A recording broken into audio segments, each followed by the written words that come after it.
Good morning. Welcome to Dr. Amit Academy. And in this lecture series of case series ethics case study, we will be discussing the case for year 2013. तो आज 2013 का और हमारा last case studies की इस class में ये last lecture है। और अभी तक आते आते ऑलरेडी हम लोग इतने केस कर चुके हैं कि बहुत इजीली अब हम कोई भी किसी भी तरीके का केस आए उसे टैकल कर सकते हैं। आई होप कि आप लोगों को सभी को ये सारे केसेस जो भी हमने करे हैं, जो हमारी अप्रोच है वो सबको क्लियर होगी। आप अपने अभी मेंस के एग्जाम से पहले ये देख रहे हैं या अगर कभी बाद में भी देख रहे हैं तो आई वुड सजेस्ट कि आप लोग स्टार्ट 2025 से करें। जो भी ये वीडियो सीरीज को देखें 2025 से स्टार्ट करें और उसके बाद 2013 तक आए। तब आप लोगों का एक जो हमारी इस पूरी जो सीरीज का पर्पस है कि आप लोगों को कैसा भी केस आए, केस हैंडल करना आना चाहिए, टैकल करना आना चाहिए। जो ऑलरेडी आपकी नॉलेज है एथिक्स में जो बनी है या आपके और बाकी सब्जेक्ट से, उसको सही तरीके से यूज करना आना चाहिए, वो आप लोगों की डेवलप हो पाएगी। तो इसी के साथ ही स्टार्ट करते हैं हमारी केस स्टडी का पहला केस, और ये है about a PEIO and RTI act. चलिए शुरू करते हैं। आप एक PEIO हैं, चलिए पहले पढ़ते हैं फिर इसको समझते हैं। A PEIO has received an application under RTI Act। अब आपको पता है इंडिया में कौन सा एक्ट है? RTI act. RTI act 2005। और इस एक्ट के तहत क्या है? इस एक्ट के तहत हर एक डिपार्टमेंट में एक PEIO होता है, पब्लिक इंफॉर्मेशन ऑफिसर। उसके ऊपर अपना सबसे ऊपर जो इसकी सेंट्रल एजेंसी है वो होती है CIC, चीफ इंफॉर्मेशन कमिश्नर, ठीक है, फिर स्टेट इंफॉर्मेशन कमिश्नर। तो PEIO हर एक डिपार्टमेंट लेवल पे होता है, जिसका काम ये रहता है कि वो जितनी भी इंफॉर्मेशन है मैक्सिमम उसको पब्लिक करे। और इसका ऑब्जेक्टिव क्या है? RTI एक्ट का ऑब्जेक्टिव है कि ट्रांसपेरेंसी होनी चाहिए। हमारा जो नोलन प्रिंसिपल है ओपननेस का, वो होना चाहिए हर एक ऑर्गेनाइजेशन में, हर एक डिपार्टमेंट में। तो देखते हैं यहाँ पे, जब इस तरीके की एक तरफ तो है कि आपको ट्रांसपेरेंसी और ओपननेस मेंटेन करनी है, तो ऐसे में एक PIO के सामने, एक सिविल सर्वेंट के सामने किस तरीके की एथिकल इश्यूज आ सकते हैं, उससे डील करती हुई हमारी ये केस स्टडी है। आप सब लोग वीडियो को पॉज करेंगे और पॉज करने के बाद एक बार इसे पढ़ेंगे, फिर हम लोग साथ में इस केस स्टडी को देखते हैं। चलिए, तो आप लोगों ने ये देख लिया होगा। अब आते हैं केस स्टडी पे। सो आप एक PIO हैं and you have received an application under RTI act.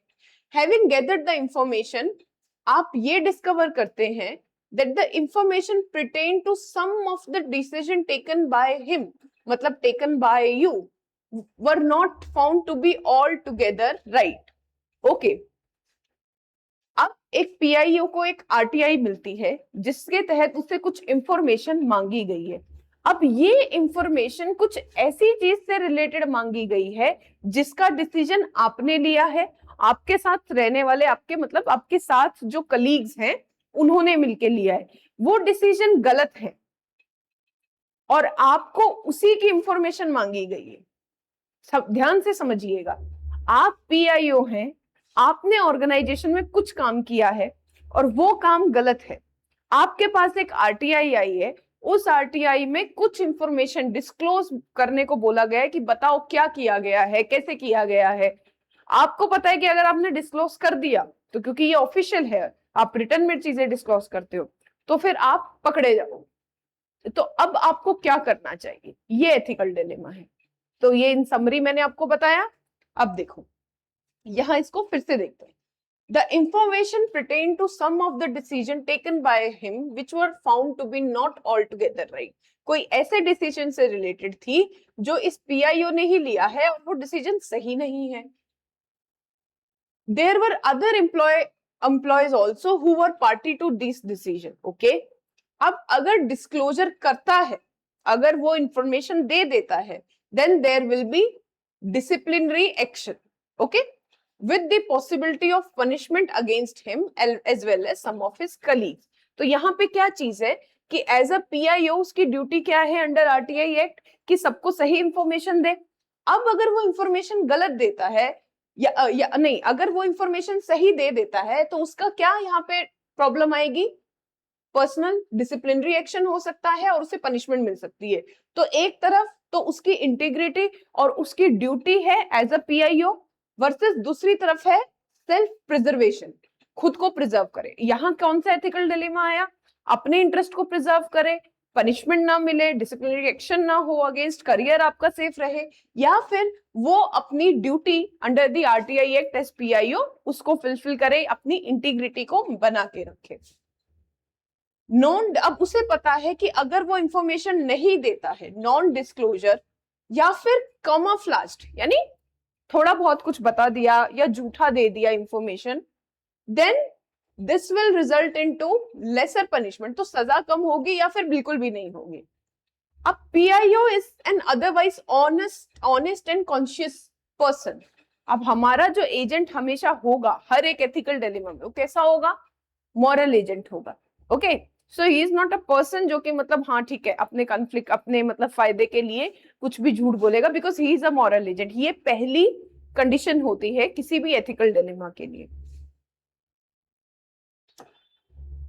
लेकिन ये पर्टिकुलर डिसीजन जो है वो उससे गलत हो गया, तो हम ये मान सकते हैं कि जो ये भी डिसीजन है, जो ये मिस्टेक है, ये शायद बोनाफाइड मिस्टेक है। बोनाफाइड मेलाफाइड ऑलरेडी डिस्कस हो चुका है क्लास में, ठीक है, तो ये एक बोनाफाइड मिस्टेक है। अब वो आपके पास आया है एडवाइस के लिए।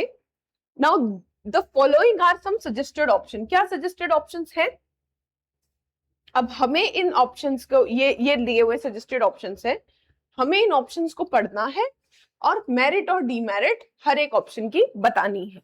ओके, सो फर्स्ट इज, देखते हैं क्या क्या उसके पास अल्टरनेटिव है। अच्छा, यहाँ पे कोर एथिकल डिलेमा क्या है, एक तो मैंने बता दिया, एक दो और आप अपनी तरफ से लिखिए। सो कोर एथिकल डिलेमा हम यहाँ बात कर सकते हैं इंटीग्रिटी वर्सेस सेल्फ प्रिजर्वेशन, या फिर ड्यूटी वर्सेस प्रिजर्वेशन, या इसी को ही हम लिख सकते हैं प्रिंसिपल्स पे रहना, प्रिंसिपल्स वर्सेस प्रिजर्वेशन, ये चीज हम लोग एक बोल सकते हैं। और क्या एथिकल डिलेमा लग रहा है आपको, कमेंट बॉक्स में सब इसमें और क्या एक दो और आपको एथिकल डिलेमा लग रहे हैं वो जरूर बताएंगे, ठीक है, उसके बाद हम लोग फिर इसको डिस्कस करेंगे। चलिए, the PIO could refer the matter to his superior officer and seek his advice and act strictly in accordance with the advice even though he is not completely in agreement with the advice of the superior। पहला क्या इसके पास है कि PIO matter को किसको बता दे, senior को बता दे, and act according to the advice, चाहे वो उसकी एडवाइस से अग्री करे या नहीं करे। तो अगर इस ऑप्शन की मेरिट देखी जाए तो क्या हो सकती है, सोच के देखिएगा। अगर सीनियर को बताया जाए और जो सीनियर ने कहा है वो माना जाए, मतलब you are respecting the hierarchy, so you are respecting the Weberian hierarchy and therefore you are respecting the chain of command. First thing is that. Second, क्योंकि सीनियर ने बोला है और तब आप करोगे, then there will be shared responsibility. जो भी होगा, जो भी कॉन्सिक्वेंसेस होगा, तो कोई आपके कलीग आपको आके गर्दन नहीं पकड़ेंगे कि तुमने मरवा दिया। There will be share responsibility, hierarchy से चीजें आई हैं। Second, there will be respect for Weberian bureaucracy, and you will also compliance with the organizational procedures, organization के जो procedures हैं आप उससे compliance करोगे, and you will also get a clear perspective because it is assumed कि जो आपका senior है उसके पास ज्यादा rationality होगी, वो ज्यादा objective person होगा और ज्यादा pragmatic decision आपको बताएगा। अब demerit क्या हो सकते हैं, देखो सबसे बड़ा तो डीमेरिट ये है कि अगर, क्योंकि सीनियर भी उसमें इन्वॉल्व है डिसीजन में और उन्हें पता है कि उनको भी मतलब कहते हैं ना फंदा डल सकता है, उनके ऊपर भी तलवार लटक सकती है, तो अगर वो आपको ये एडवाइस कर दें कि भैया कोई इंफॉर्मेशन मत दो, चुपचाप बैठे रहो, बोल दो सॉरी ये जानकारी हम नहीं दे सकते, यानी कि अगर इंफॉर्मेशन को कंसील किया जाए, then that will be violation of RTI act. Okay, RTI act 2005 में जानबूझ के आप इंफॉर्मेशन को कंसील नहीं कर सकते। इनफैक्ट इसमें ये भी एक क्लॉज है कि अगर आपने कोई डिसीजन गलत ले लिया है या कोई इंफॉर्मेशन ऐसी है जो इंफॉर्मेशन को डिस्क्लोज कर सकते हैं, उसमें गलत इंफॉर्मेशन देना इंफॉर्मेशन आधी देना, ये सब इलीगल है, ये वायलेशन रहेगा आरटीआई एक्ट का। तो अगर उस इंफॉर्मेशन छुपाने की एडवाइस दी जाती है, then it will be violation of RTI act 2005।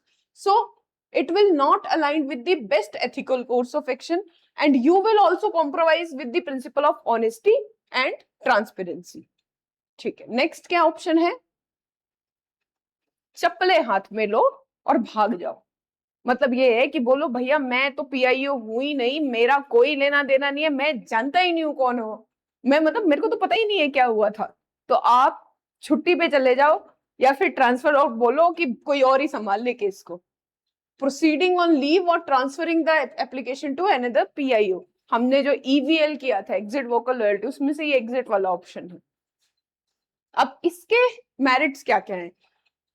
सबसे मेन बात है कि आपकी डायरेक्ट इन्वॉल्वमेंट नहीं रहेगी, तो मे भी डायरेक्ट इन्वॉल्वमेंट ना हो तो कोई डायरेक्ट डिसिप्लिनरी एक्शन आपके ऊपर ना लिया जाए। इवन अंडर आरटीआई एक्ट आपके ऊपर हो सकता है कोई डिसिप्लिनरी एक्शन, अगर आप इन्फॉर्म, जैसे ये भी तो प्रॉब्लम है ना कि अगर आप इंफॉर्मेशन डिस्क्लोज नहीं करते हो तो आरटीआई एक्ट का वायलेशन कर रहे हो, तो भी तो आपके अगेंस्ट एक्शन हो सकता है। दोनों चीजों से बच जाओगे। पहली चीज, you can avoid direct involvement and potential disciplinary action, और दूसरा किसी दूसरे पे, तो कहते हैं दूसरे के कंधे पे बंदूक रख सकते हो, you can shift responsibility to another officer. Demerit क्या होंगी इसकी? सीधी सी बात है, it shows that you does not hold the courage. ठीक है, और गांधी जी ने क्या बोला है? गांधी जी ने कहा है कि डर से, कवर्डेज, आपके डर से ज्यादा अच्छा हिंसा है। करेज एक सिविल सर्वेंट के लिए बहुत बड़ी एथिकल वैल्यू है, एथिकल प्रिंसिपल है जो उसको फॉलो करना चाहिए। सो ये दिखाता है कि आप डरपोक हो, कवर्डाइज एंड एस्केपिज्म। देन ये गांधी जी के जो ट्रस्टीशिप प्रिंसिपल है उसे भी वायलेट करता है। गांधी जी के ट्रस्टीशिप प्रिंसिपल को कैसे वायलेट करता है? गांधी जी का ट्रस्टीशिप प्रिंसिपल क्या कहता है? वैसे तो बात गांधी जी ने ये मतलब पूंजीपतियों के लिए कही थी, कैपिटलिस्ट के लिए कही थी, that capitalist are the trustees. But अगर इसको सिविल सर्विसेज में आप इम्प्लाई करो तो इसका मतलब ये है कि एक सिविल सर्वेंट जो है वो ट्रस्टी है चीजों का, तो उसको ट्रस्ट मेंटेन करना भी पड़ता है और प्लस उसको रिस्पेक्ट करनी पड़ेगी। तो जो डिसीजन सही लिया है या गलत लिया है, वो डिसीजन की उसको रिस्पॉन्सिबिलिटी लेनी पड़ेगी, क्योंकि उस डिसीजन से जो नुकसान हुए हैं, जो रिसोर्सेस बर्बाद हुए हैं या कोई भी चीज हुई है, उसका हर्जाना उसे देना पड़ेगा, दैट इज हिज रिस्पॉन्सिबिलिटी। ठीक है, सो गांधी जी का ट्रस्टीशिप प्रिंसिपल यहाँ वायलेट होता है, then it amounts to dereliction of duty and it will also lead to cognitive dissonance. Dereliction of duty you know very well कि मतलब आप जो है अपनी जो ड्यूटी है एज एन पीआईओ उससे आप भटक रहे हैं। नेक्स्ट, ये इससे सस्पिशन आ जाएंगे और it will not address the ethical dilemma. Ethical dilemma क्या है कि आप जो मतलब इंफॉर्मेशन डिस्क्लोज करें या नहीं, उसका यहाँ पे कोई भी सॉल्यूशन नहीं हो रहा है, because you are exiting, you are escaping from the problem. Weighing the consequences, मतलब अब आपको ये डिसाइड करना है कि कितनी इंफॉर्मेशन मैं दूं कि मुझे पनिशमेंट भी कम मिले। इतनी एक इंफॉर्मेशन दे देता हूं, इसमें सिर्फ नोटिस मिल जाएगा। दो इंफॉर्मेशन दे देता हूं, शायद सस्पेंड कर दिया जाऊंगा। सारी इंफॉर्मेशन दे देता हूं तो शायद भाई कोई और प्रोसीडिंग चल जाए। उस हिसाब से सबसे मिनिमम पनिशमेंट कितनी इंफॉर्मेशन देने में मिल जाती है, उतनी इंफॉर्मेशन देता हूं। So weighing the consequences and replying in a manner that compromise the information. नाप तोल के इतनी ही जानकारी देते हैं जितनी जानकारी जो है उससे कोई मतलब प्रॉब्लम ना आए, और लेकिन इंफॉर्मेशन क्या हो जाएगी? कॉम्प्रोमाइज। अब इससे क्या हो जाएगा? करियर भी बचा रहेगा और कुछ इंफॉर्मेशन भी चली जाएगी।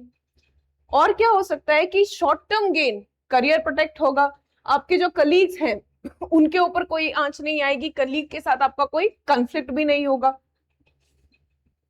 और ऑनेस्टी और सेल्फ प्रिजर्वेशन के बीच में एक बैलेंस भी बना रहेगा।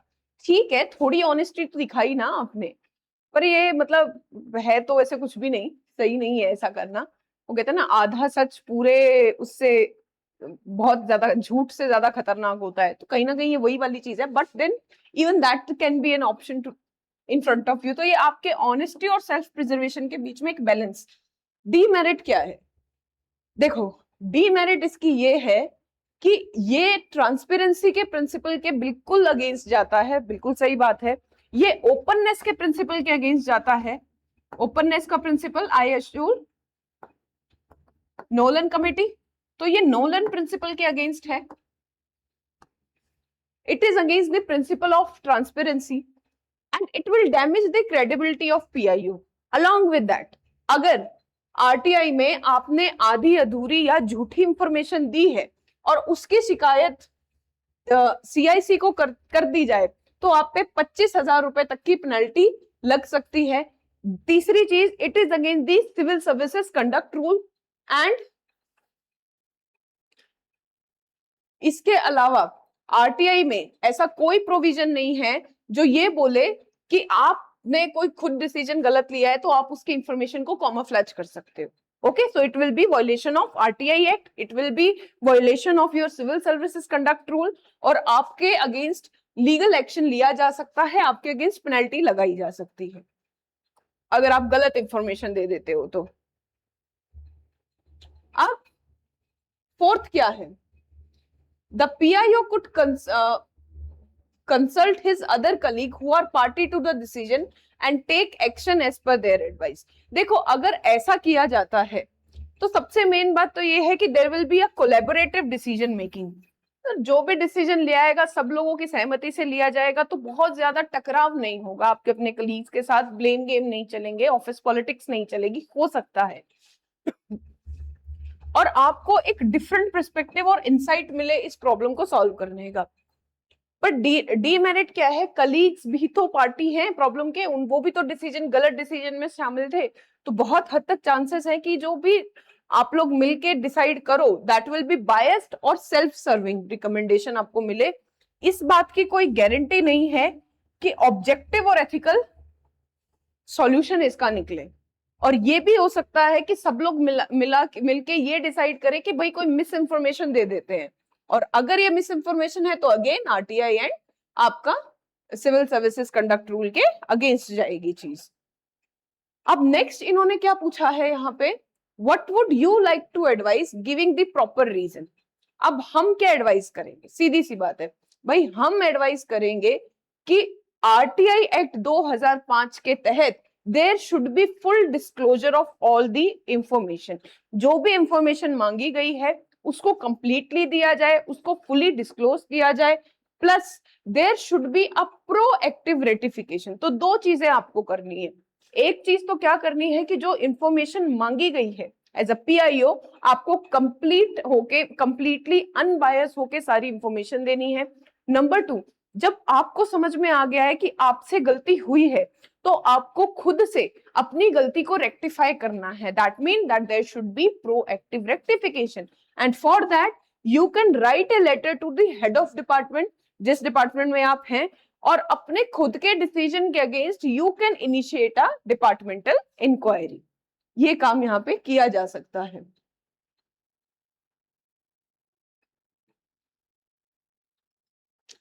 चलिए, now let's come to your second case study.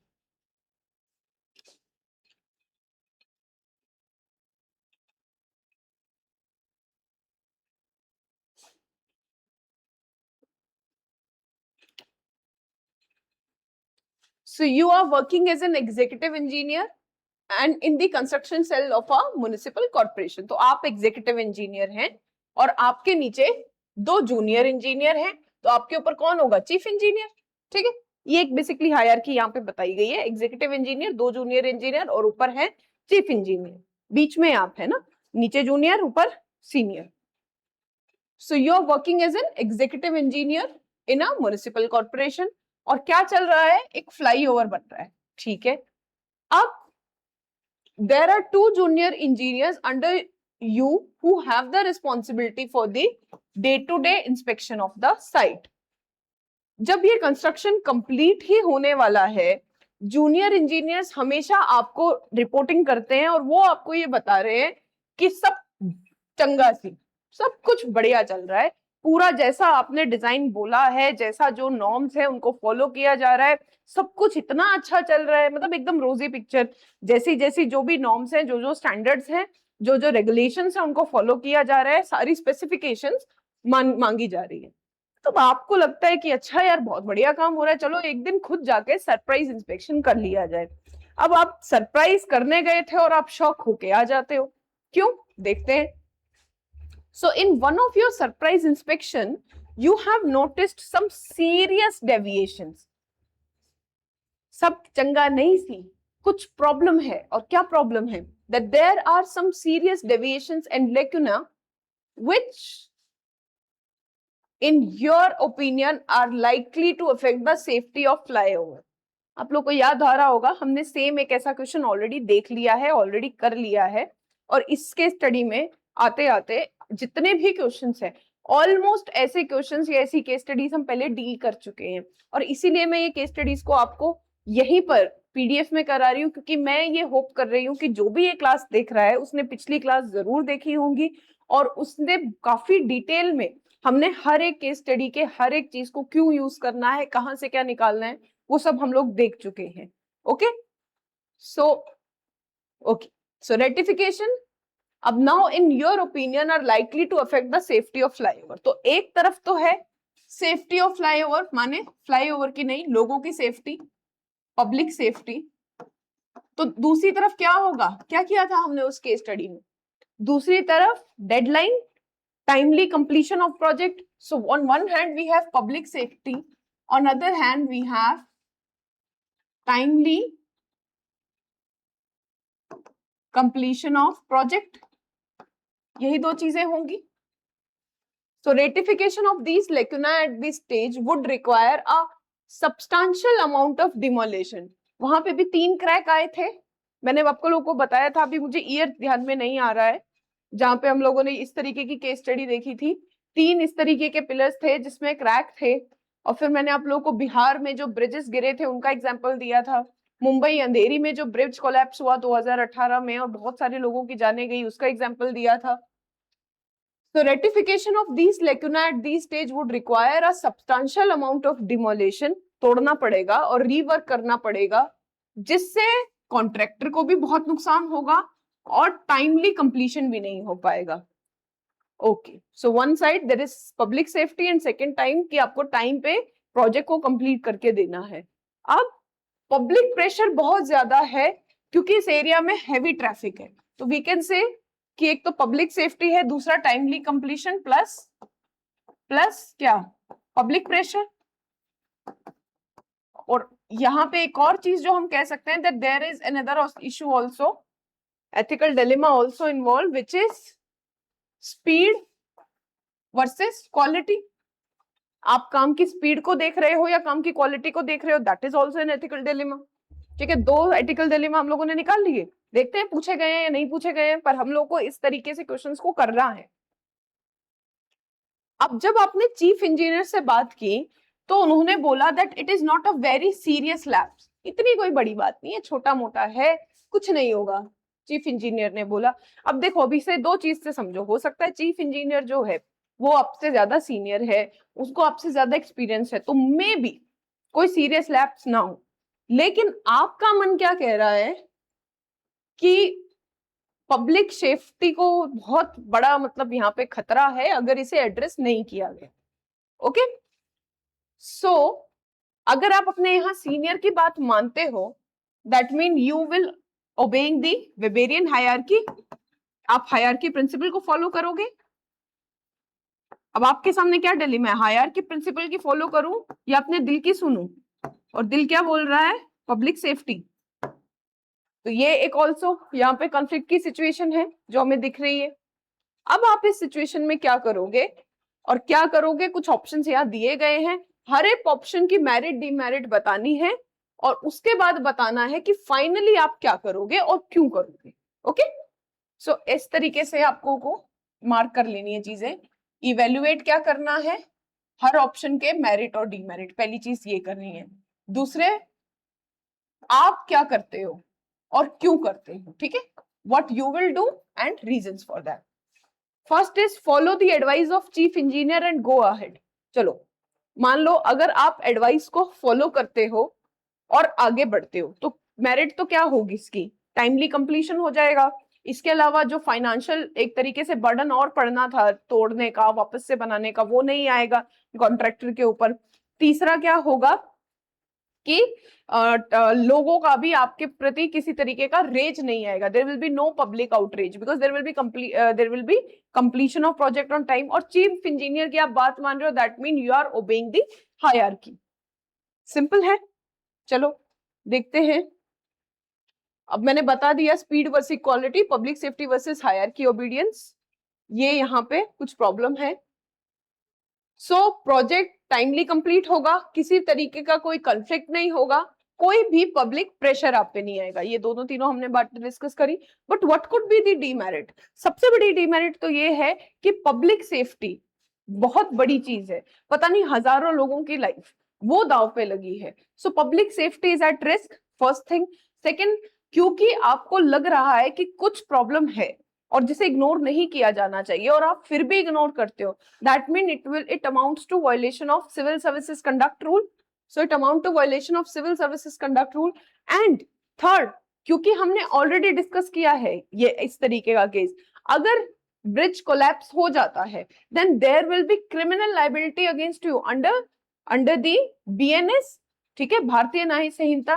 क्योंकि यहाँ कोई ब्राइबरी और उसका केस हम लोग को भी एज सच डायरेक्टली मेंशन नहीं है तो हम पीसीए फिलहाल यहाँ मेंशन नहीं कर रहे हैं, पर बीएनएस के तहत अगर ब्रिज कोलैप्स हो जाता है आपकी गलती की वजह से, एक पब्लिक सर्वेंट की गलती की वजह से, तो there will be criminal liability on you. तो ये फ्यूचर में प्रॉब्लम हो सकती है। Violation of civil services conduct rule, there will be risk to human lives and you will be personally accountable in case of future failure. Next हमारे पास second option क्या दिया है कि एक डिटेल्ड रिपोर्ट बनाओ और रिटर्न ऑर्डर्स ले लो। तो मतलब आप क्या करते हो, पूरा मतलब जो जो फ्लाईओवर में जहां आपको प्रॉब्लम दिख रही है, जो डेविएशंस दिख रहे हैं, उससे रिगार्डिंग आप एक रिपोर्ट बनाते हो, एविडेंस कलेक्ट करते हो और जब चीफ इंजीनियर के पास लेके जाते हो और वो बोलता है कि नहीं चलने दो, तो आप उसे बोले कि ठीक है, सबसे बेस्ट क्या करो, रिटर्न में दो, ठीक है। तो आप क्या करेंगे, prepare a detailed report and seek return orders. अब इसके मेरिट क्या होंगे, इसके मेरिट ये होंगे कि जो इशू है फॉर्मली वो डॉक्यूमेंट कर लिया जाएगा, कल को कुछ भी बात होती है तो आपके पास एविडेंस रहेगा कि किसकी कमांड है ये, किसके थ्रू चीजें हुई हैं। दूसरी बात ये है on a very first hand कि शायद चीफ इंजीनियर रिटर्न में ऐसा कुछ आपको देने से बचे, तो हो सकता है कि जो मतलब ये है कि डिमोलिश करने वाली चीज वो अपने आप ही चीफ इंजीनियर बोले कि हाँ ठीक है डिमोलिश कर देना चाहिए, सेफ्टी का ध्यान रखना चाहिए। सो डॉक्यूमेंट द इशू फॉर्मली और रिस्पॉन्सिबिलिटी को आप लीगली शिफ्ट कर रहे हैं जैसा मैंने आपको बताया, और ट्रांसपेरेंसी भी ये इंश्योर करेगा। इसके अलावा क्या, अगर सुपीरियर ने, सीनियर ने कोई रिस्पॉन्स दिया ही नहीं, आप लेके चले गए फाइल और आपने बोला रिटर्न में दो, नहीं दिया रिटर्न में, चलते रहो करते रहो, और तो सेफ्टी तो अभी भी रिस्क पे है ना, प्रोजेक्ट कंप्लीट होगा, सेफ्टी भी अभी भी रिस्क पे है, तो कोई कोर सॉलिड सॉल्यूशन प्रॉब्लम का हमें यहाँ पे निकलता नहीं दिख पा रहा। अगला क्या हो सकता है, call for explanation from GAE and direct contractor to rectify. मतलब आप डायरेक्टली प्रॉब्लम को सॉल्व करना चाह रहे हो और इसलिए आप जेई को बुला रहे हो और उनसे कह रहे हो कि बताओ भाई कहाँ क्या दिक्कत आ गई, आप लोगों के इंस्पेक्शन में क्या प्रॉब्लम हो गई। सेकेंड चीज कि आप कॉन्ट्रैक्टर को पूछ रहे हो कि जो डिजाइन दिया गया था, जो स्पेसिफिकेशन दी गई थी, उनके हिसाब से काम क्यों नहीं हुआ है। तो आप डायरेक्टली प्रॉब्लम से डील करोगे and you can also ensure there compliance कि आप लोगों की बात मानी, आपकी बात मानी जाए। डीमेरिट क्या हो सकता है, क्योंकि आपके सुपीरियर ने, चीफ इंजीनियर ने इस चीज का अप्रूवल नहीं दिया है और आप ये करते हो, तो that mean the overstepping the hierarchy, आप चेन ऑफ कमांड को रिस्पेक्ट नहीं करोगे इस, अगर आप डायरेक्टली जाके उनसे बात करते हो तो। और हो सकता है कॉन्ट्रैक्टर भी इसलिए रेजिस्ट करे और वो आपके साथ इसमें कॉपरेट ना करे, ये प्रॉब्लम हो सकती है। अब next is escalate issue to higher authority,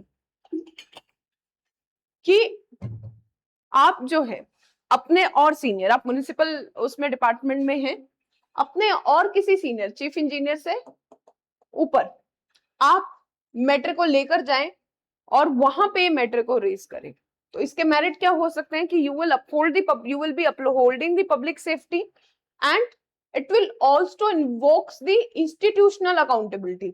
क्योंकि आपने मेरिट अब ऊपर लेके सॉरी मेरिट नहीं, क्योंकि आप मैटर को ऊपर लेके गए हैं, तो अब इंस्टीट्यूशन क्या डिसाइड करता है ये उस पर डिपेंड करता है। तो इंस्टीट्यूशन की अकाउंटेबिलिटी भी बनेगी, इंस्टीट्यूशन की क्रेडिबिलिटी भी बनेगी। Demerit, it may seen as insubordination, क्योंकि आपने सीईसी की बात नहीं मानी है, आपने हायरार्की के चैनल को ब्रेक किया है, and there can be some possible professional backlash. हो सकता है सीई साहब जो है वो आपसे नाराज हो जाएं, बोल दो भाई मैं तो बीमार हूं, मुझे कुछ नहीं पता, मैं कुछ नहीं जानता, मुझे डिमेंशिया हो गया है, मैं जानता ही नहीं इंजीनियरिंग क्या है। सीधी सी बात है, यानी कि सीक ट्रांसफर और रिपोर्ट सिक। सो बेसिकली पर्सनली आप यहां से निकल रहे हो कि ठीक है, अपने मन को तसल्ली दे रहे हो कि मैंने कुछ गलत नहीं किया, अब भाई जो गलत हो रहा है तो मैं क्या कर सकता हूं।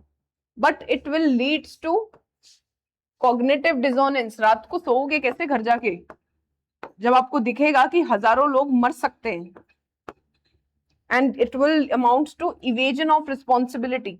और प्रॉब्लम कौन सा सॉल्व हो जाएगी, आप जाके सो जाएंगे तो भी प्रॉब्लम सॉल्व नहीं होगी। It will amount to dereliction from your duty.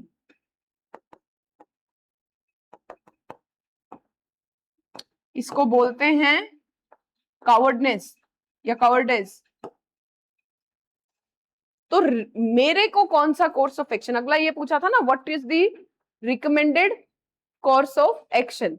So my recommended course of action for this is, सबसे पहले तो मैं क्या करूंगा, सारे एविडेंस को डॉक्यूमेंट करूंगा, मतलब मैं तो करूंगी, कोई और है तो करेंगे, ठीक है, अनदर जेंडर। सो डॉक्यूमेंट्स आप इकट्ठे करेंगे एंड देन उसके बाद आप सीई के पास जाएंगे और उन्हें बोलेंगे कि जो भी आप मुझे कमांड दे रहे हो कमांड रिटर्न में दो।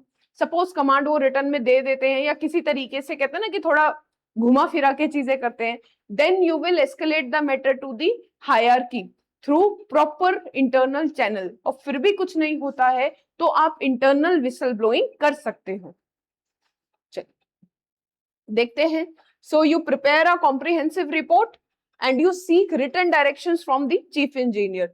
साइमल्टेनियसली आप जेई से भी बात, हाँ ये पॉइंट आप ऐड कर सकते हैं कि ऊपर आप बात कर रहे हैं, नीचे जेई से भी बात करो और उनसे कम्युनिकेट करो कि कहाँ प्रॉब्लम आई और ऐसा क्यों हुआ। उनसे रिटर्न में आप जो है एक्सप्लेनेशन डिमांड कर सकते हो।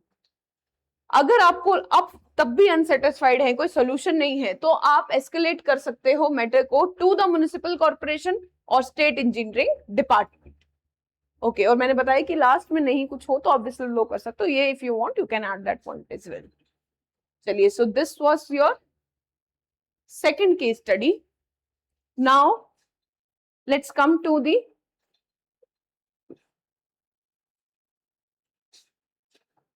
Third case study.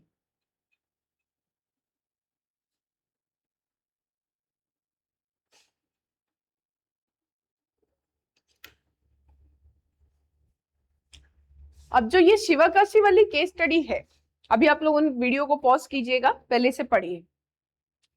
तो आई होप आप सब लोगों ने ये केस स्टडी पढ़ ली होगी। ये जो शिवकाशी वाली केस स्टडी है ये भी एमसी मेहता केस से रिलेटेड है। देखो, एमसी मेहता एक इन्वायरमेंट एक्टिविस्ट है, उनका सिर्फ एक केस नहीं है। एमसी मेहता का एक केस से हम लोगों ने पब्लिक ट्रस्ट डॉक्ट्राइन किया हुआ है ना, कि जो स्टेट है वो ट्रस्टी है, नेचुरल रिसोर्सेज की ओनर नहीं है। तो अपनी मर्जी से वो मतलब रिसोर्सेज को इधर से उधर अपनी मर्जी से उसको फॉरेस्ट रिसोर्सेज को रेजिडेंशियल या किसी और चीज के लिए यूज नहीं कर सकती। वो भी एक इन्वायरमेंट रिलेटेड केस था। एक और केस था एमसी मेहता जी का, MC Mehta versus state of Tamil Nadu, 1996 का केस था। पहले मैं आपको बताती हूँ केस क्या था।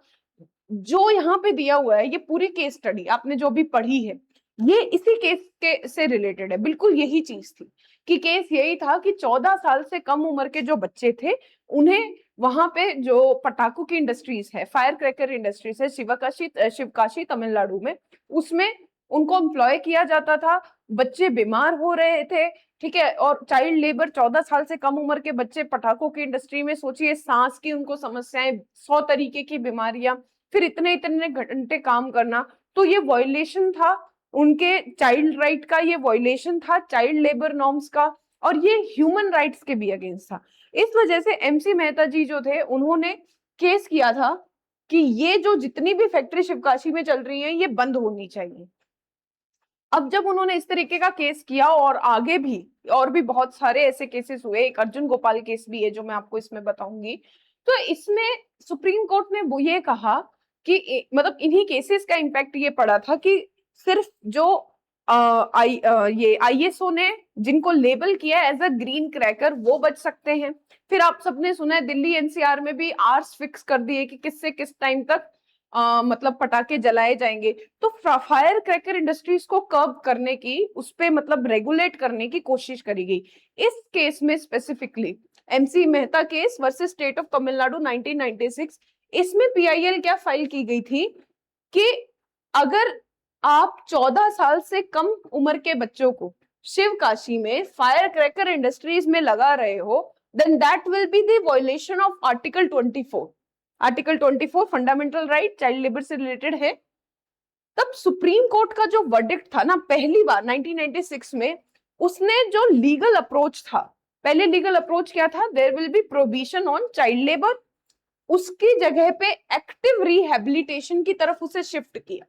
और इस कैसे एक्टिव रिहेबिलिटेशन की तरफ शिफ्ट किया, जो इसमें सुप्रीम कोर्ट ने वर्डिक्ट दिया, जितने भी एम्प्लॉयर थे, जो इंडस्ट्रीज थी, जो इस तरीके के लेबर एक्टिविटीज में चाइल्ड लेबर रखने में इन्वॉल्व मिली, तो उनके सब पे 20-20 हजार की, उस टाइम पे 20,000 की पेनल्टी लगाई गई। सेकंड, स्टेट को ये बोला गया, तमिलनाडु स्टेट को उस वक्त, कि जो भी परिवार जिनके बच्चे इस तरीके से फैक्ट्रीज में लेबर हैं, पटाखों की फैक्ट्रीज में लेबर हैं, वो सबके फैमिली के किसी अडल्ट को कहीं अल्टरनेटिवली एम्प्लॉय किया जाए, अल्टरनेट एम्प्लॉयमेंट दी जाए। थर्ड, वर्किंग कंडीशन, कोई बड़े भी हैं, 14 साल से ऊपर भी हैं, तो भी फायर क्रैकर इंडस्ट्रीज में वर्किंग कंडीशंस को रिफॉर्म किया जाए। और क्या कहा गया कि कंपलसरी एजुकेशन दी जानी चाहिए, रिहैबिलिटेशन करना चाहिए, प्लस एजुकेशन दी जानी चाहिए इन बच्चों को जिनको इन फैक्ट्रीज से सेफली रेस्क्यू किया गया है। अब आप समझ लीजिए, ऐसा सोचिए कि ये जो केस है शायद इस ऑर्डर के बाद ही आया है, यानी शिवकाशी तमिलनाडु में आज के वक्त क्या सिचुएशन है, ये केस को समझिए। पहले हमने 1996 वाला डिस्कस किया, आज के वक्त पे सिचुएशन ये है कि 14 साल से कम उम्र के बच्चों को एम्प्लॉय नहीं किया जा सकता, फर्स्ट थिंग, ठीक है। लेकिन कैसे एक लूप होल है लॉ में जिसका मिसयूज किया जा रहा है, और ये एम्प्लॉयमेंट अब भी चल रही है, और इसीलिए आप इंस्पेक्शन करने गए हैं, क्योंकि लॉ क्या कह रहा है कि ऐसा नहीं किया जा सकता है। तो देखो, अब ये केस समझ के अब इस पर्सपेक्टिव से इस केस को पढ़ते हैं। तो शिवकाशी तमिलनाडु में फायर क्रैकर और मैचेस के लिए जाना जाता है। अब लोकल इकोनॉमी वहां की लार्जली डिपेंडेंट है फायर क्रैकर पे। तो एक तरफ है आपके पास economic ethics, local economy dependent है, दैट मीन कि टेंजिबल इकोनॉमिक डेवलपमेंट हो रहा है और लिविंग स्टैंडर्ड बढ़ रहा है। So on one hand you have economic ethics and on second hand you have child right, that mean the social ethics. So far as child labor norms of hazardous industries like firecracker industries are concerned, ILO ने कितनी minimum age set करी है, 18 साल, ठीक है। ILO ने minimum age set कर रखी है 18 साल, लेकिन इंडिया में ये 14 साल है। देख लिया हम लोगों ने, इंडिया में ये एज 14 साल की है। जो यूनिट्स हैं इंडस्ट्रीज की, फायर क्रैकर्स की, they can be classified as registered and non registered, and other is household based work, घर की घरेलू यूनिट्स, छोटी यूनिट्स। रजिस्टर्ड और नॉन रजिस्टर्ड में 14 साल से कम के नहीं हो सकते हैं, फिक्स उसके लिए लॉ बना हुआ है, पेनल्टी फिक्स है, फाइन फिक्स है, सुप्रीम कोर्ट का वर्डिक्ट है। पर एक और यूनिट है हाउस होल्ड बेस्ड वर्क, घर का काम, घरेलू कैरियर, यानी कि जहां पे परिवार के लोग ही आपस में मिलके कुछ चीज को मैन्युफैक्चर करते हैं, उसके लिए जो लॉ है वो क्लियर नहीं है कि वहां पे क्या नॉर्म्स होने चाहिए। So though the law is clear on the use of child labor employment norms in registered non-registered, it does not include the household based work. So there is some loophole in the child labor norms and child labor law 1985 बाद में amend भी किया गया है। तो अब ये child labour norms से बचने के लिए बहुत सारी जो यूनिट्स हैं registered non registered entities industries वो खुद को household based work project करती हैं और बाहर से बच्चों को रखती है। That mean there is a violation of law here, there is also the violation of child right, there is violation of fundamental rights under article 24 and article 21A which mandates the right to education to the children. यहां इस line में हमको ये सब देखने को मिल रहा है। नाउ नीडलेस टू से employing children save the cost. So on one hand you have the economic ethics which talks about the profit maximization for the organization, but on the other hand there is social ethic in context of violation of child norms or child rights, because it will save the cost and it will lead to higher profit to the owner. Now on your visit to one of the units at Shivkashi, the owner takes you around in the unit which have about, अब आप inspection के लिए वहां गए हो, वो आपको एक यूनिट में लेके जाता है जहां पे 10 से 15 बच्चे होते हैं और इन सबकी उम्र 14 साल से कम होती है। ठीक है, ऑनर ये बताता है कि ये सारे बच्चे मेरे रिश्तेदार हैं। ऐसा सुन के बच्चे थोड़ा सा होता है मजाक कर रहे हो, हंसना शुरू कर देते हैं। जब आप डीप इंक्वायरी करते हो तो आपको लगता है कि ना ही तो बच्चे और ना ही ऑनर कोई सेटिस्फैक्टरी जवाब दे रहे हैं, यानी कि दाल में कुछ काला नहीं, दाल पूरी की पूरी काली है, आपसे कुछ छुपाया जा रहा है। सीधी सी बात है, ऑनर और बच्चे जुड़े हुए नहीं हैं, वो केवल प्रिटेंड कर रहे हैं। So there is a violation of child labour norms, there is a violation of supreme court judgement है। तो वो जो कर रहे हैं इट अमाउंट्स टू व्हाट, कि वो अपनी अकाउंटेबिलिटी और ओपननेस कौन नहीं दिखा रहा है, इंडस्ट्रीज को भी दिखानी चाहिए, उनकी भी एथिकल ड्यूटी है, वो नहीं दिखा रहे हैं और वो लॉ को मिसयूज कर रहे हैं, ये यहाँ पे चीज दिखाई देती है। So now you need to bring out and discuss the ethical issues involve. बहुत सारे एथिकल इश्यूज तो हमने देख लिए। One we have seen social ethics versus economic ethics, second we have seen profit versus child right, third I have told you on the part of the owner of the industries there is lack of accountability, then we have seen there is violation of child right, और यहाँ पे और क्या हो रहा है, violation of child right हो रहा है, there is violation of the fundamental rights। तो ये सारे यहाँ पे हमको issues दिखाई दे रहे हैं। who are the stakeholders, local community, consumer, children, owner of the fire cracker unit. ठीक है, कंज्यूमर, लोकल कम्युनिटी कैसे स्टेक होल्डर, बिकॉज यहाँ की जो इकोनॉमी है वो डिपेंडेंट है, देन लोगों का लिविंग स्टैंडर्ड और सब कुछ, कंज्यूमर जो पटाखे खरीद रहे हैं, चिल्ड्रन जो वहां काम कर रहे हैं, ओनर क्योंकि उनको यहाँ से प्रॉफिट मिल रहा है, international organisation in this context it is ILO जिसने 18 साल उम्र दी है, government and regulatory body. By the way regulatory body in India to regulate the firecracker one is PESO, Petroleum and Explosive Safety Organization, and they yes, so these are basically the stakeholder and you yourself is the stakeholder here. So first violation हमने कुछ देख ली चीजें। also यहाँ पे जो एक और case आप कोट कर सकते हो which I want to tell you is Arjun Gopal versus Union of India case. See in the Arjun, वैसे तो there are lots of case by Supreme Court जिसमें explicitly mention किया गया है that people have right to clean environment। ठीक है, right to live with the dignity, right to have clean environment, clean air, ये sub article 21 का part है। उसी से ही मिलता जुलता एक अर्जुन गोपाल केस है, 2015 का केस है, Arjun Gopal versus union of India. इसमें बोला गया कि क्लीन एयर जो है ये फंडामेंटल राइट है under the right to life, article 21A, sorry article 21 not 21A, sorry for that, clean air under right to life article 21। और एक बड़ी अच्छी लाइन इसके अंदर कही गई, that's why I have quote this, कि कुछ लोगों को एम्प्लॉयमेंट प्रोवाइड करने के लिए, कुछ थाउजेंड्स को एम्प्लॉयमेंट देने के लिए आप लैक्स की लाइफ के साथ नहीं खेल सकते हो।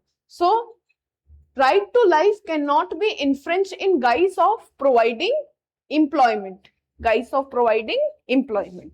ओके, सो ये एक केस आप मेंशन कर सकते हो, Arjun Gopal versus union of India case, and other मैंने एमसी मेहता केस आपको बता दिया। इसके अलावा भी हमने इन्वायरमेंट पे और एक दो केसेस देख रखे हैं। हम लोगों ने इंटीग्रिटी और सिविल सर्विसेज की वैल्यू पे विनीत नारायण केस दे रखा है, राइट टू प्राइवेसी पे पुट्टा स्वामी केस देख रखा है। तो जहां पे भी आप लोग अपने एथिक्स के स्टडी करो, maybe this is going to be your last lecture, इसलिए मैं आप लोगों को बता रही हूं, आप एक पेज पे स्टार्टिंग में जो अपने पेज छोड़े हुए हैं, अब वहां पे आप इसका नोट बना लीजिएगा, कौन कौन से कीवर्ड्स है, कौन कौन से केसेस हैं। 2 पन्ने में काम हो जाएगा और वही आपके फाइनल नोट्स होंगे, लास्ट टाइम रिवीजन में आप लोगों को काम आएंगे। चलिए, so there is violation of child rights and dignity, first thing. So there is violation of child right कर लिया, क्योंकि you are employing children under the age of 14. There is a violation of Article 24 and Article 21A. We have already discussed. And then DPSP में जो बोला है कि जो labours, जो चाइल्ड हैं, उनको एक हेल्दी और सेफ एनवायरनमेंट मिलना चाहिए। फायर क्रैकर इंडस्ट्रीज, केमिकल्स हैं, कब कहाँ ब्लास्ट हो जाए, फिर उसको स्निफ करने पे उनके लंग्स को प्रॉब्लम होती है, और ये सारी चीजें हैं। So this deny them a safe and healthy childhood. They deny them the healthy childhood. It deny them the education. It deny them the basic living standard. मतलब आप सोच के देखिए, बहुत छोटे छोटे 8-8, 9-9 साल के बच्चे एक अंधेरे कमरे में, जहाँ के मतलब उनके अंदर डस्ट जा रहा है, केमिकल्स के साथ पटाखे बना रहे हैं। I mean just think about their fingers, जो हाथ उसमें, मतलब वो कहते हैं ना बम बारूद, इन चीजों में वो लोग काम कर रहे हैं। ना उनके पास एजुकेशन है, उनको ना खाने को दिया जा रहा है सही से, उनको सोने को नहीं दिया जा रहा है। सो बहुत बड़े लेवल पे एक्सप्लॉइटेशन है ये।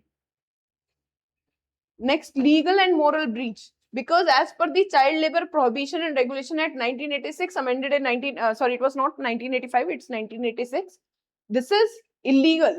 So यहाँ पे लीगल और मॉरल ब्रीच भी हमको देखने को मिल रहा है, यहाँ पे वायलेशन ऑफ चाइल्ड राइट देखने को मिल रहा है, वायलेशन ऑफ फंडामेंटल राइट हमको देखने को मिल रहा है, economic ethics versus social ethics का इशू है, प्रॉफिट वर्सेस चाइल्ड राइट का है। So there is economic exploitation, we have already done, because these children are often paid less, वही कॉस्ट कटिंग करनी है, जैसे मैंने आपको बताया, which leads to economic injustice and health and safety hazards. I have already informed you about that firecracker manufacturing involve chemicals causing a severe threat to children's physical and mental health. Then complicity and lack of accountability, जो honour है उसका dishonest claim about the children being the relatives, it amounts to intentional misinformation, जानबूझ के गलत जानकारी दे रहे हैं, और इसके अगेंस्ट उनके ऊपर क्रिमिनल कार्रवाई भी हो सकती है। ओके, ऑल्सो इट शोज कि अगर वो ये यूनिट्स चल रही हैं, इट ऑल्सो शोज कि there is the failure of the enforcement mechanism, there is the failure in on part of regulatory bodies. Okay, और एक पॉलिसी लूप होल भी हमको देखने को मिला है। So the failure of enforcement mechanism and local authority and in monitoring these practices. चलिए, अब आपका रिएक्शन क्या होगा? तो मेरा इमीडिएट रिएक्शन क्या होगा first, and then legal and administrative measures क्या लिए जा सकते हैं, लॉन्ग टर्म क्या किया जा सकता है, और ये बेसिकली मीडियम टर्म, जब वो इंटीग्रेटेड अप्रोच बताती है उस तरीके से भी इसको आप लिख सकते हैं, और आप ऐसे भी पॉइंट्स इसके बना सकते हैं।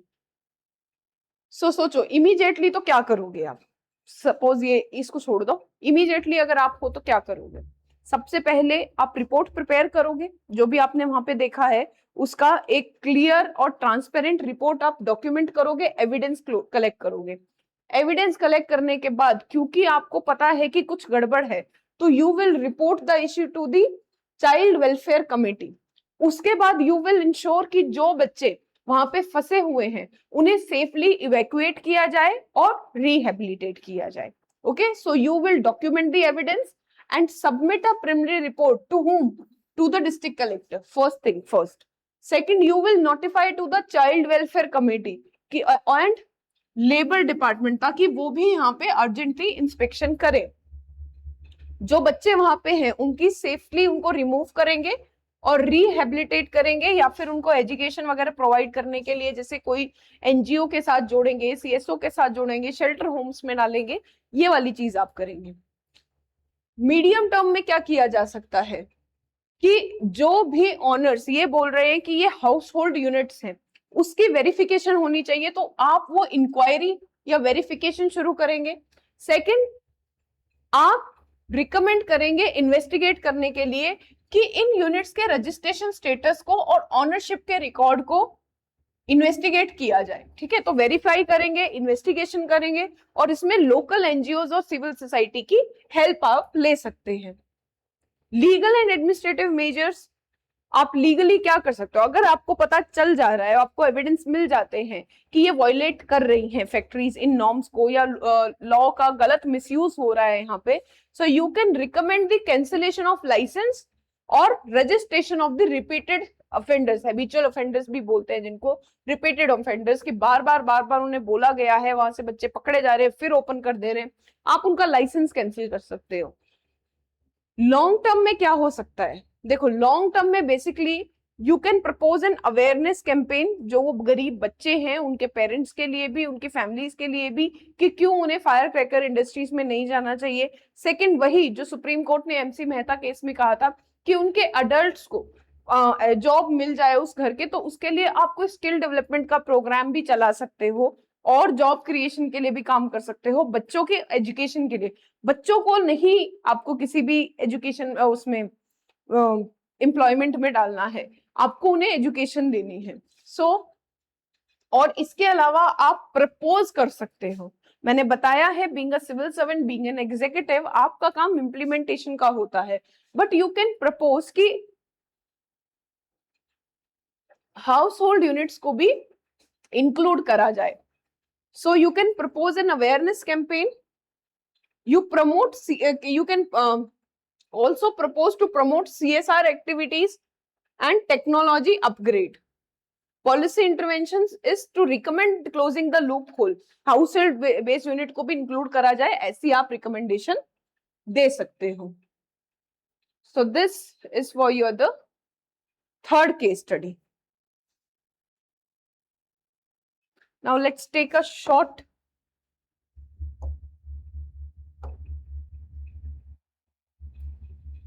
break of 2 minutes and we'll continue our class then.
So welcome back. शुरू करते हैं हमारी 4th केस स्टडी से।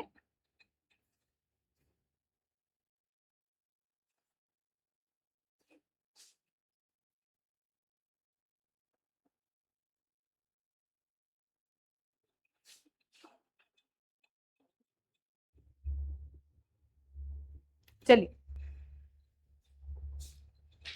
so you are heading a leading technical institute and the institute is planning to convene an interview panel shortly under your chairmanship for the selection of the post of professor. Okay, so basically एक technical institute में professors के recruitment के लिए कुछ interviews होने हैं और आप उस इंटरव्यू पैनल के हेड हो।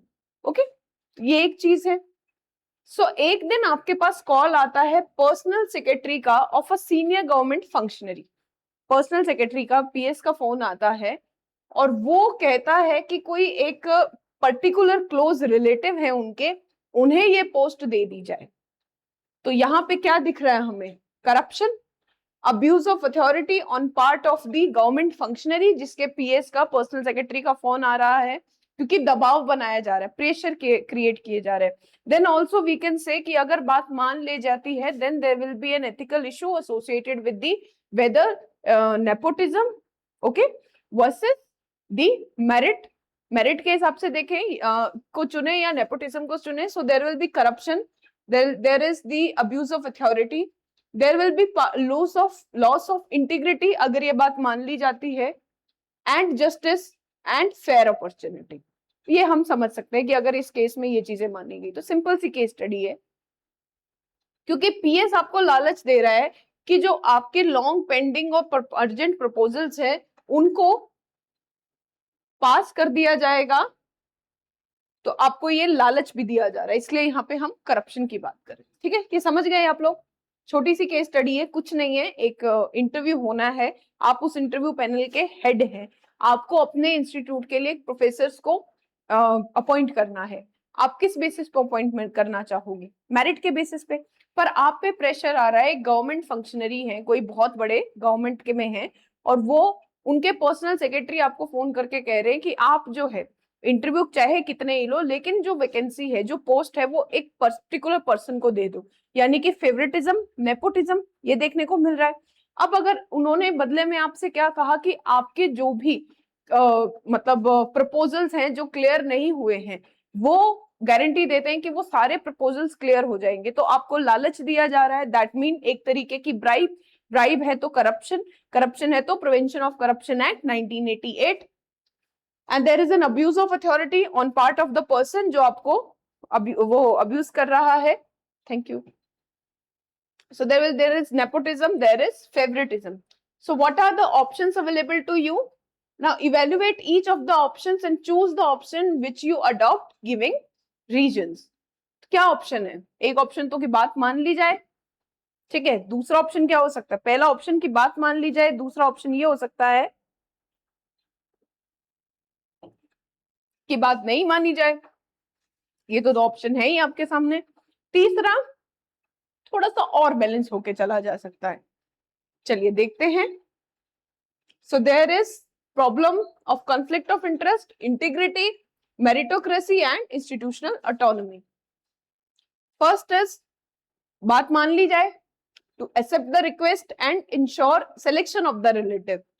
प्रोज तो क्या है कि जो भी फंडिंग आपकी अटकी हुई है वो फंडिंग आपकी पास हो जाएगी, ये इसका प्रोज है। अब इसके कॉन्स क्या है? यही है आपका सेल्फ इंटरेस्ट तो बच जाएगा। It violate the principle of what? Merit, fairness and Rawls justice principle. Equitable, fair and equitable chance सबको मिलना चाहिए। एडम स्मिथ इनविजिबल हैंड कब काम करता है? When there is an open competition, open हो सब कुछ मार्केट। पोस्ट भी क्या, एक मार्केट में अगर आई है पोस्ट बच्चों के लिए, तो सबके लिए, बच्चों के लिए नहीं, यहाँ पे मतलब प्रोफेसर्स के लिए, सबको फेयर एंड इक्वल चांस मिलना चाहिए। So there will be a violation of principle of merit, fairness and institutional ethics. Second, it will set a bad precedent, it will amounts to direction of duty, already हम कई बार कर चुके हैं। It will be violation of PCA 1988 and breach of Rawls principle of justice, मैंने बताया ना roll principal of justice क्या बोलता है कि सबको fair and equal amount of chance मिलना चाहिए। और इनइक्वालिटी कब सही है? इनइक्वालिटी तभी सही है अगर उस इनइक्वालिटी से किसी वीक का भला होता हो। तो inequality should be in favour of the week.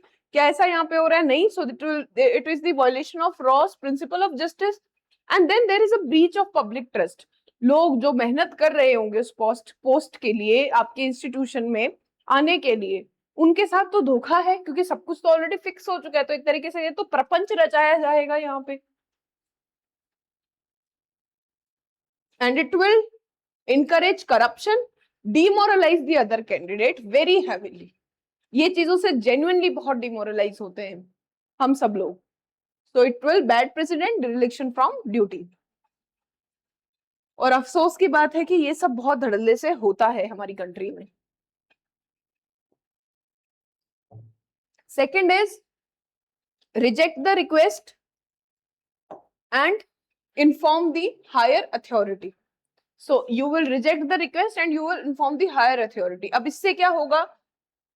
It will uphold the integrity, fairness and transparency।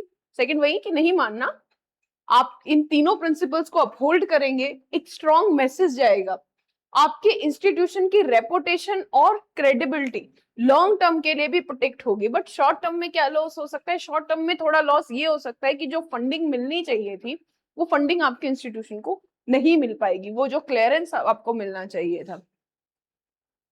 Then ignore the request and proceed strictly as per norms। यानी कि आप इंस्टीट्यूशन की इंटीग्रिटी को मेंटेन रखें और कोई डायरेक्ट कन्फ्रंटेशन, मतलब आप कुछ ना बोले, आपने बस सुन लिया। अगर वो रिलेटिव के पास मेरिट है तो आप उसे चूज कर लेना, नहीं मेरिट है तो मत चूज करना। एक ये आप ऑप्शन आपके पास हो सकता है। पर लेकिन इसको भी मिस इंटरप्रेट किया जा सकता है, मतलब सच में अगर उनके पास मेरिट है आप चूज करते हैं और पता चलता है इन फ्यूचर में जाके कि ऐसी कोई कॉन्वर्सेशन हो रखी है, तो आपके सेक्शन को मिस इंटरप्रेट किया जा सकता है फ्यूचर में किसी और ऐसे पर्सन के लिए जो मेरिट होल्ड ना करता हो, इसे यूज किया जा सकता है। So the second chosen option, my chosen option should be to reject the request and inform the authorities। Okay, so this is it, simple case study थी। Now let's come to the fifth case study।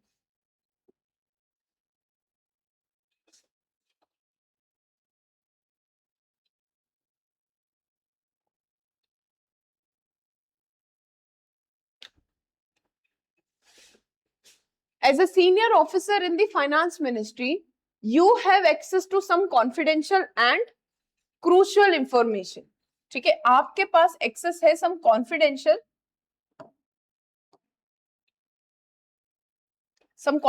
and crucial information about the policy decision that the government is about to announce।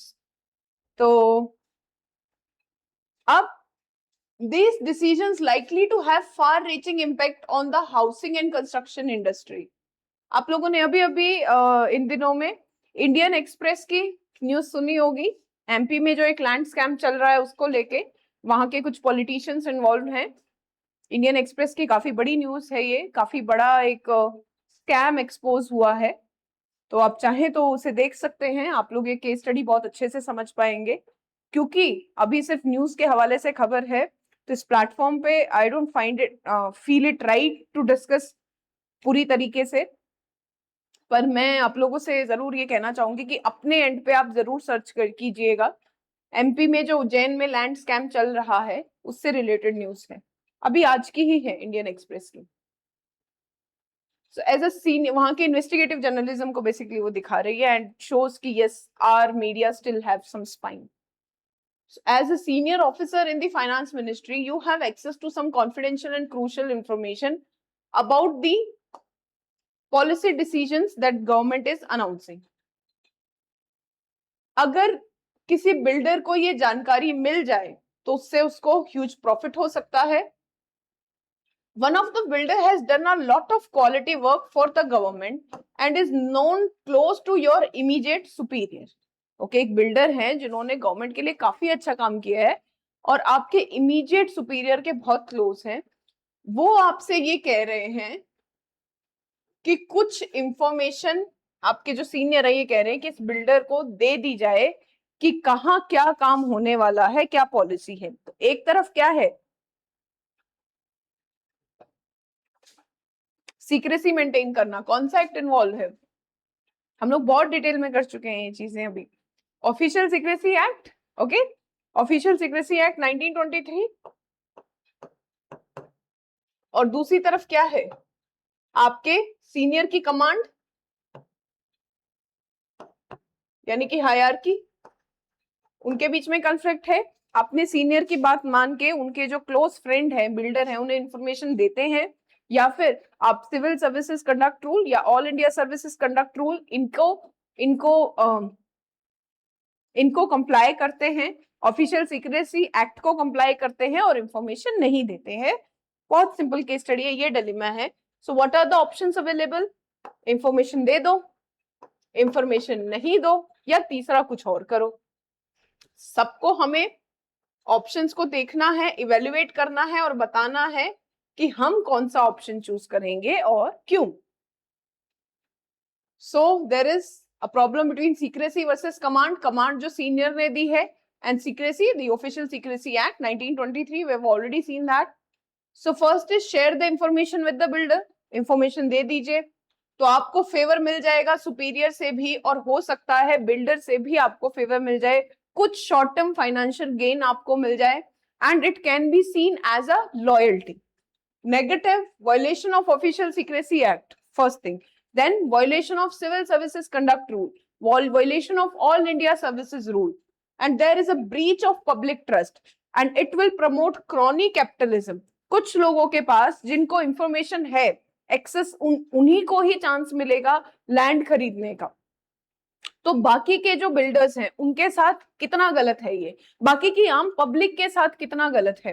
ये तो वही बात होगी कि जहां से road निकलनी है, पहले आसपास की जमीन आप अपने सभी बिल्डर्स, रिश्तेदारों सब में बांट दो, और फिर वो कहते हैं ना कि okay I am a smart investor, मुझे पता है क्या होना है। वो तो स्मार्ट इन्वेस्टिंग की तो बात ही नहीं हुई, आप इनसाइडर ट्रेडिंग कर रहे हो सीधी सीधी। तो there it will promotes the crony capitalism and insider trading and it erodes the institutional credibility. Credibility तो जाएगी इंस्टीट्यूशन की। ऐसे तो फिर यानी कि जितनी भी जमीनें हैं तो वो जो पॉलिसी में बैठे हुए लोग हैं उन्हीं के ही लोग खरीद लेंगे, उन्हीं के बिल्डर्स, उन्हीं के कॉन्ट्रैक्टर वही प्रोजेक्ट बना रहे हैं, वही प्रोजेक्ट अनाउंस कर रहे हैं, वही दिखा रहे हैं, देखो रियल एस्टेट बूम कर रहा है। बूम भी आप ला रहे हैं, उसको डाउनफॉल पे भी आप लेके जा रहे हैं। तो फिर लोगों का रोल ही क्या रहा, लोग तो फिर लोग क्या करेंगे, बाकी के बिल्डर्स क्या करेंगे। सो ये इसके कॉन्स हो गए। So and it will also, क्योंकि आप ओएसए का आप करप्शन कर रहे हो, आप ऑफिशियल सीक्रेसी एक्ट जो है उसका वायलेशन कर रहे हो, so there will B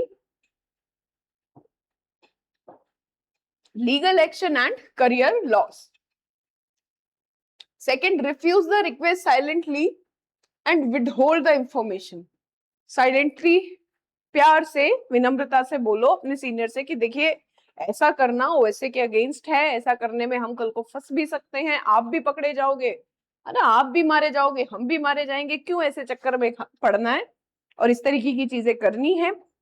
builder अगर स्मार्ट होगा तो भाई वो अपने आप ही लैंड खरीद लेगा, कुछ मतलब होता है ना, अपनी प्रिडिक्शंस, अपने कैलकुलेशंस वो खुद लगा लेगा। हमें अपने तरफ से इंटीग्रिटी मेंटेन करनी चाहिए। अब आपकी तो पर्सनल इंटीग्रिटी मेंटेन होगी, प्लस पब्लिक इंटरेस्ट भी प्रोटेक्ट होता है, लोगों का भरोसा आपके इंस्टीट्यूशन में बना रहता है। पर ये हो सकता है कि आपका सुपीरियर आपसे नाराज हो जाए, बोले अच्छा तुम बताओगे मुझे इंटरेस्ट कैसे प्रोटेक्ट करना है, ठीक है, और फ्यूचर करियर की भी आपकी इंप्लीकेशन हो सकता है, आपकी एसीआर बिगाड़ दे, क्या करेंगे आप। और आपको ये देखे कि आप मदद नहीं कर रहे हैं, आप कोऑपरेटिव नहीं है। थर्ड हो सकता है you will refuse and report the incident to the appropriate authority. That mean आप विसल ब्लोअर एक्ट 2013 का इस्तेमाल करेंगे, यहाँ पे सीवीसी को या फिर क्या बोलते हैं लोकपाल को आप रिपोर्ट करेंगे। What are the merits? You will upholding the rule of law, you will upholding the institutional ethics and transparency, and you will set a strong precedent कि ऑफिस की पावर का मिसयूज नहीं होगा, and you will also uphold the OSA Act and the Civil Services Conduct Rule. पर ये हो सकता है कि इससे आपके सीनियर के साथ रिलेशनशिप खराब हो जाए, यही एक मेन है, बाकी करे डॉक्यूमेंटेशन तो आपको करना ही पड़ेगा. आपका ऑप्शन कौन सा होना चाहिए, क्या चूज करोगे? तो I will go with the option number 3 कि यानी आप रिफ्यूज करें और रिपोर्ट करें through proper internal channel. Also you will seek legal protection under whistleblower act 2014. So being a public servant, it is my fiduciary duty to uphold the public interest and the principle of confidentiality. Confidentiality आपको रखना है, secrecy को breach नहीं करना है. अगर आप ऐसा करते हो, इंफॉर्मेशन शेयर करते हो, that amounts to the violation of Prevention of Corruption Act. We have already discussed. Undermine the economic fairness and justice principles, draws का ये हम लोग यूज कर सकते हैं. So I will report the matter through the appropriate Whistleblower Protection Act mechanism or CVC, Central Vigilance Commission. Okay? So ये आपका रहेगा 5th case study.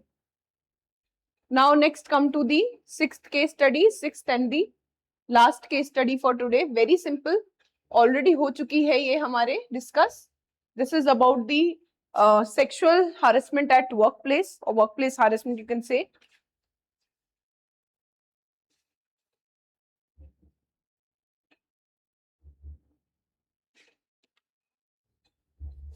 चलिए.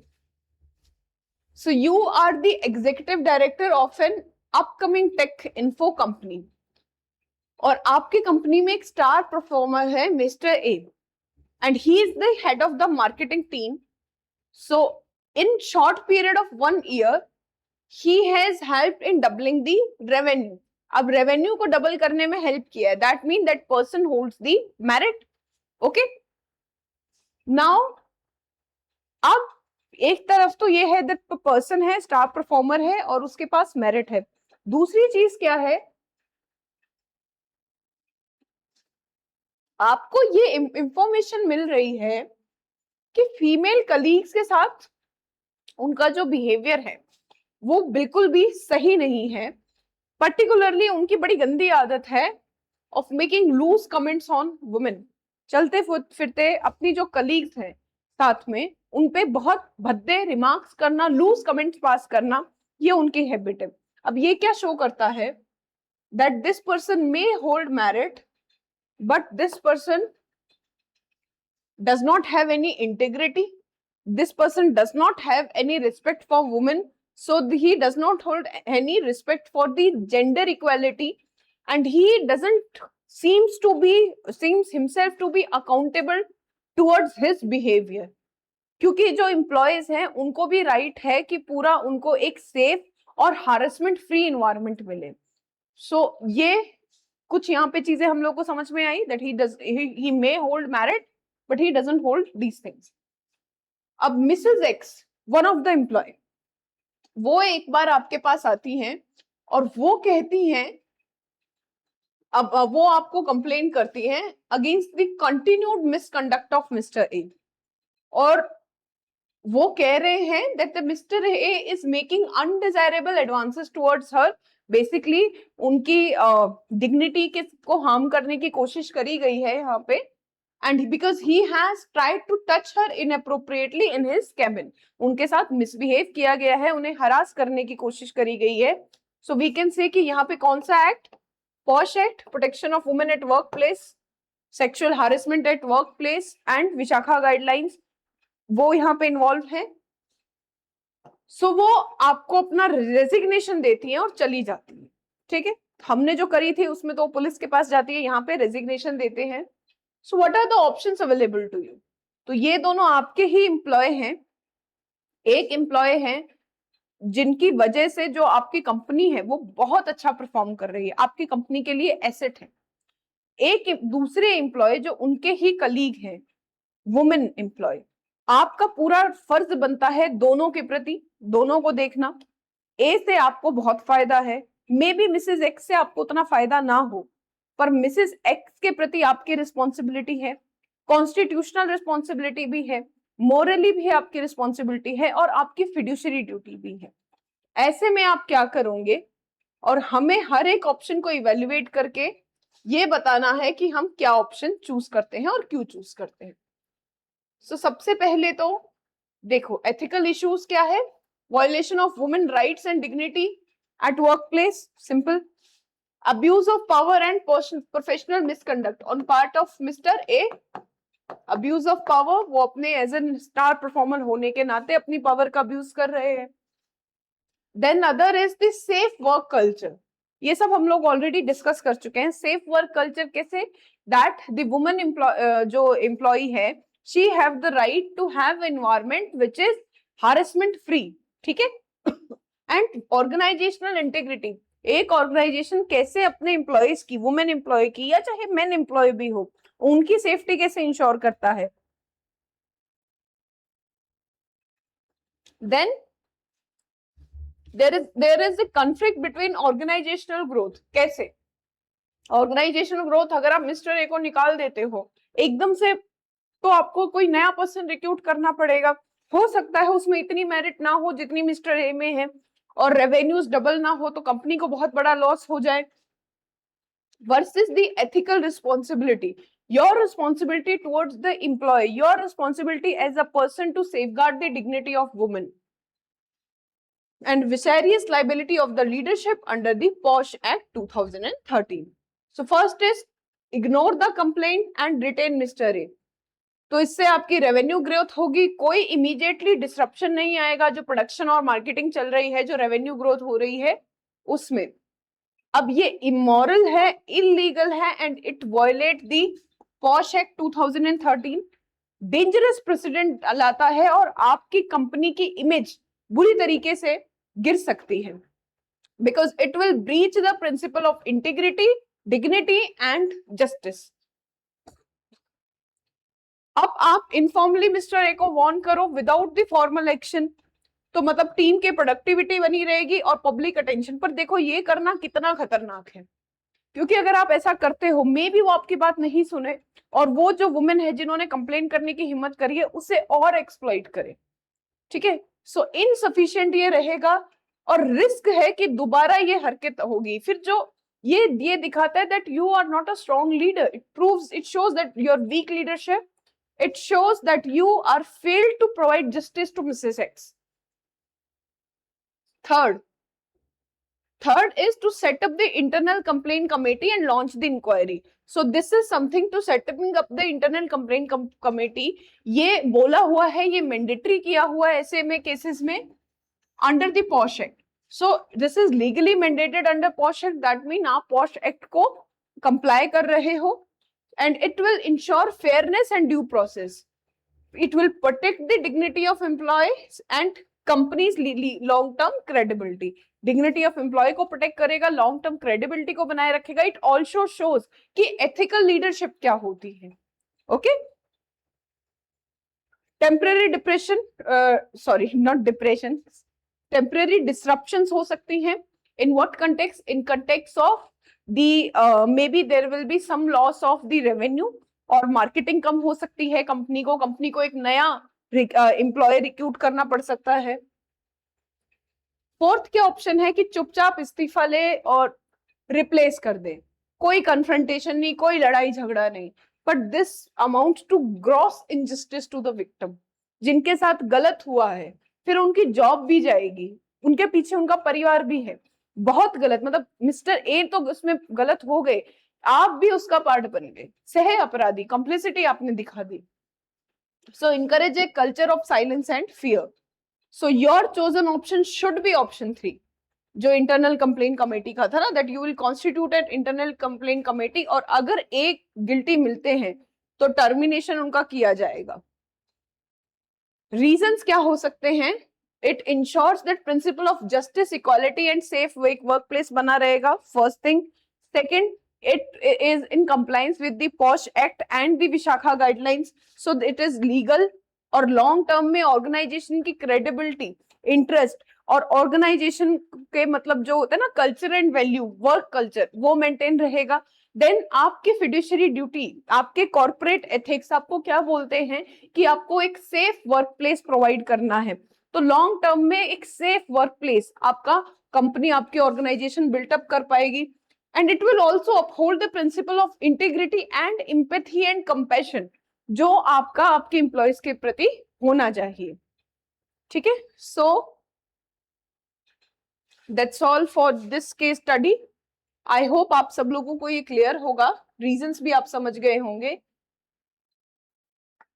So this is it, that's all for today's class. I hope आप सब लोगों को easily चीजें समझ में आ गई होंगी। ऑलरेडी हम काफी केस स्टडीज डिस्कस कर चुके हैं, इसलिए आई होप आपको इसमें कोई समस्या नहीं आई हो। किसी को भी किसी तरीके की कोई प्रॉब्लम है तो वो कमेंट सेक्शन में पूछ सकता है। Thank you very much, thank you.